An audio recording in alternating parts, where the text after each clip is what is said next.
தேசிய தொழில்துறை மேம்பாட்டு திட்டத்தின் கீழ் 28,602 கோடி ரூபாய் மதிப்பீட்டில் உருவாகிறது 12 புதிய ஸ்மார்ட் சிட்டிஸ். கேரளா, ஆந்திரா, உத்தரப்பிரதேசம் உள்ளிட்ட 9 மாநிலங்களில் அமைக்கப்படும் என மத்திய அரசு அறிவிப்பு.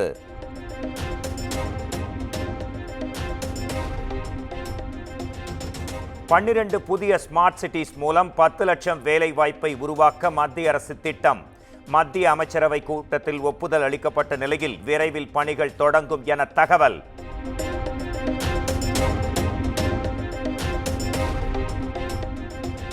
ஒடிஷா, மேற்கு வங்கம், சத்தீஸ்கர் ஆகிய 3 மாநிலங்களில் புதிய ரயில்வே திட்டங்கள் 6,456 கோடி ரூபாய் ஒதுக்கீடு செய்து மத்திய அமைச்சரவை ஒப்புதல்.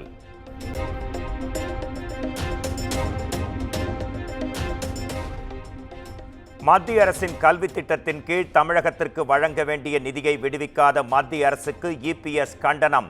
நிதியை பெற தகுந்த நடவடிக்கை எடுக்காமல் திமுக அரசு அலட்சியம் காட்டுவதாகவும் குற்றச்சாட்டு.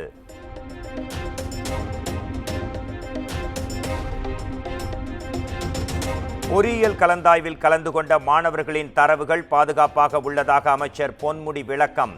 தரவுகள் வெளியாகி இருந்தால் சம்பந்தப்பட்டவர்கள் மீது கடும் நடவடிக்கை எடுக்கப்படும் என்றும் உறுதி.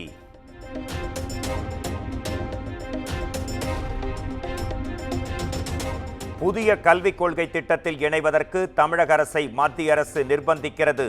அரசுக்கு அழுத்தம் கொடுக்கும் வகையில் கல்வி வளர்ச்சிக்கான நிதியை தராமல் வஞ்சிப்பதாகவும் அமைச்சர் அன்பில் மகேஷ் குற்றச்சாட்டு.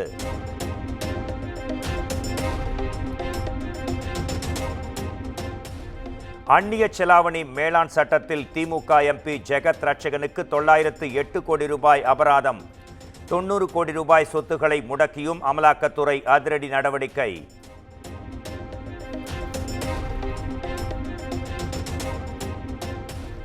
செந்தில் பாலாஜியின் நீதிமன்ற காவல் 57வது முறையாக நீட்டிப்பு. செப்டம்பர் 3ஆம் தேதி வரை நீட்டித்து சென்னை முதன்மை அமர்வு நீதிமன்றம் உத்தரவு.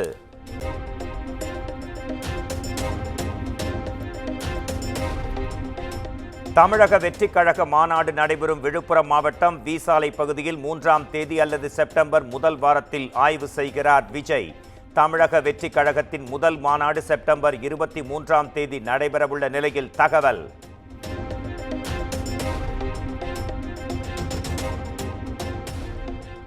கிருஷ்ணகிரியில் போலி என்சிசி முகாமில் பள்ளி மாணவிகள் பாலியல் வன்கொடுமைக்கு உள்ளாக்கப்பட்ட விவகாரம். புலன் விசாரணை அறிக்கையை செப்டம்பர் 4ஆம் தேதி தாக்கல் செய்ய தமிழக அரசுக்கு சென்னை உயர்நீதிமன்றம் உத்தரவு.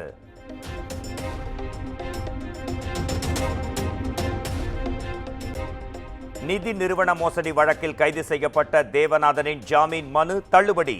பொருளாதார குற்றப்பிரிவினர் கடும் எதிர்ப்பு தெரிவித்த நிலையில் சென்னை சிறப்பு நீதிமன்றம் உத்தரவு.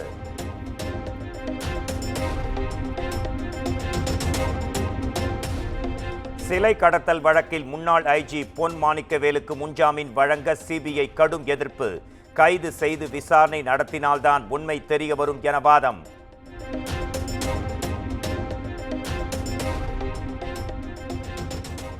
திமுகவில் சீனியர் ஜூனியர் சண்டை தொடங்கிவிட்டதாக எதிர்க்கட்சி துணைத் தலைவர் ஆர்பி உதயகுமார் விமர்சனம். ரஜினிகாந்த் பற்ற வைத்த காட்டுத்தீயை எளிதாக அணைத்துவிட முடியாது என்றும் பேச்சு.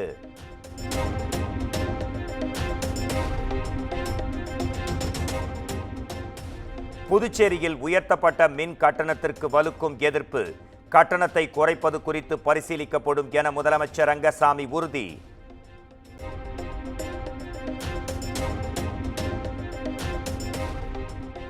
தமிழ்நாட்டில் ஊட்டச்சத்துகள் நிறைந்த உண்ணக்கூடிய காளான் வகைகளின் வளர்ப்பு வேளாண் செயல்பாடாக அறிவிப்பு.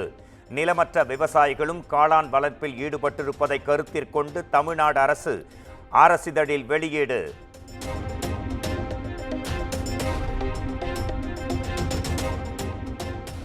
பயிற்சி முடித்த 12 ஐபிஎஸ் அதிகாரிகள் உதவி காவல் கண்காணிப்பாளர்களாக நியமனம். தமிழ்நாடு அரசு உத்தரவு.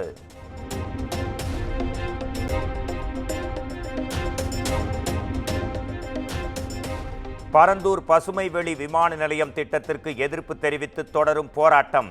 போராட்டத்தில் ஈடுபட்ட ஏகனாபுரம் கிராம மக்கள் போலீசார் இடையே தள்ளுமுள்ளு ஏற்பட்டதால் பெரும் பரபரப்பு.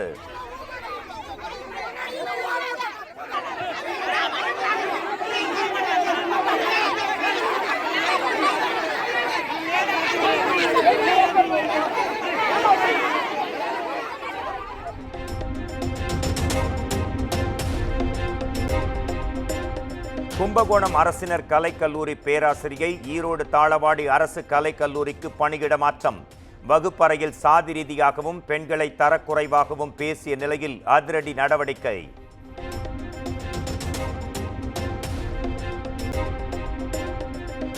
காட்பாடியில் ஓடும் ரயிலில் இளம் பெண்ணுக்கு பாலியல் தொந்தரவளித்த சம்பவம்.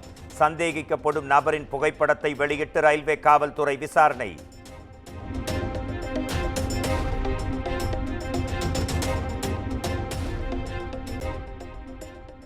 கன்னியாகுமரியில் பொதுமக்களிடம் 10% வட்டி தருவதாக கூறி 30 கோடி ரூபாய் வரை மோசடி. தந்தை, மகன் உள்ளிட்ட 3 பேரை கைது செய்து போலீசார் நடவடிக்கை.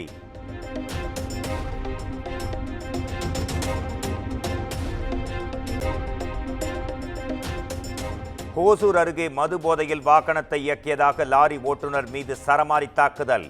பொதுமக்கள் மற்றும் தனியார் பேருந்து ஊழியர்கள் ஓட்டுநரை தாக்கும் வீடியோ வெளியாகி அதிர்ச்சி.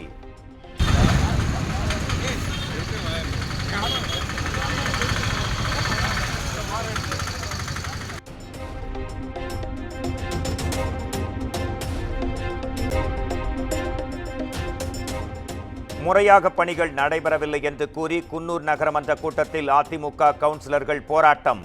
திமுக அதிமுகவினரிடையே கடும் வாக்குவாதம் நேரிட்டதால் பெரும் பரபரப்பு.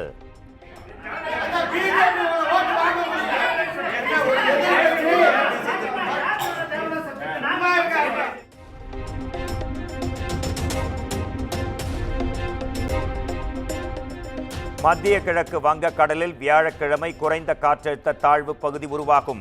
இந்திய வானிலை ஆய்வு மையம் கணிப்பு.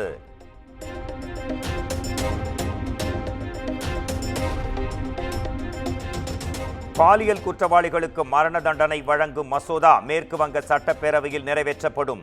ஆளுநர் ஒப்புதல் வழங்காத பட்சத்தில் ராஜ்பவனில் தொடர் போராட்டம் நடத்தப்படும் என முதலமைச்சர் மமதா பானர்ஜி எச்சரிக்கை.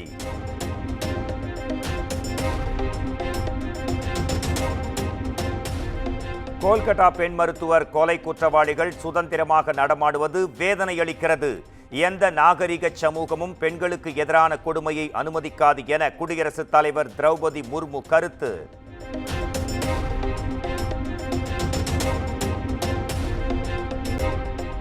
கேரளாவில் நடிகைகளுக்கு பாலியல் துன்புறுத்தல் அளித்த குற்றச்சாட்டில் திரைப்பிரபலங்கள் மீது 18 வழக்குகள் பதிவு. புகார் அளித்தால் நடவடிக்கை எடுப்பதாக தேசிய மகளிர் ஆணையமும் அறிவிப்பு.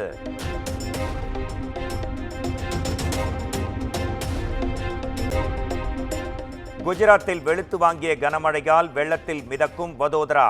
சாலைகளை சூழ்ந்த வெள்ளத்தால் மக்களின் இயல்பு வாழ்க்கை பாதிப்பு.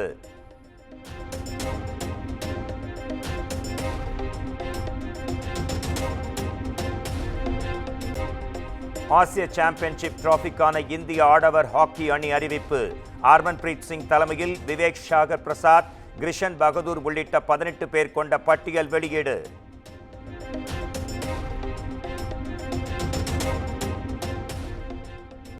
லோகேஷ் கனகராஜ் இயக்கும் ரஜினிகாந்தின் கூலி திரைப்படத்தில் மஞ்சுமல் பாய், சௌபின் ஷாபிர், தயால் என்ற கதாபாத்திரத்தில் நடிக்கும் நிலையில் எகிரும் எதிர்பார்ப்பு.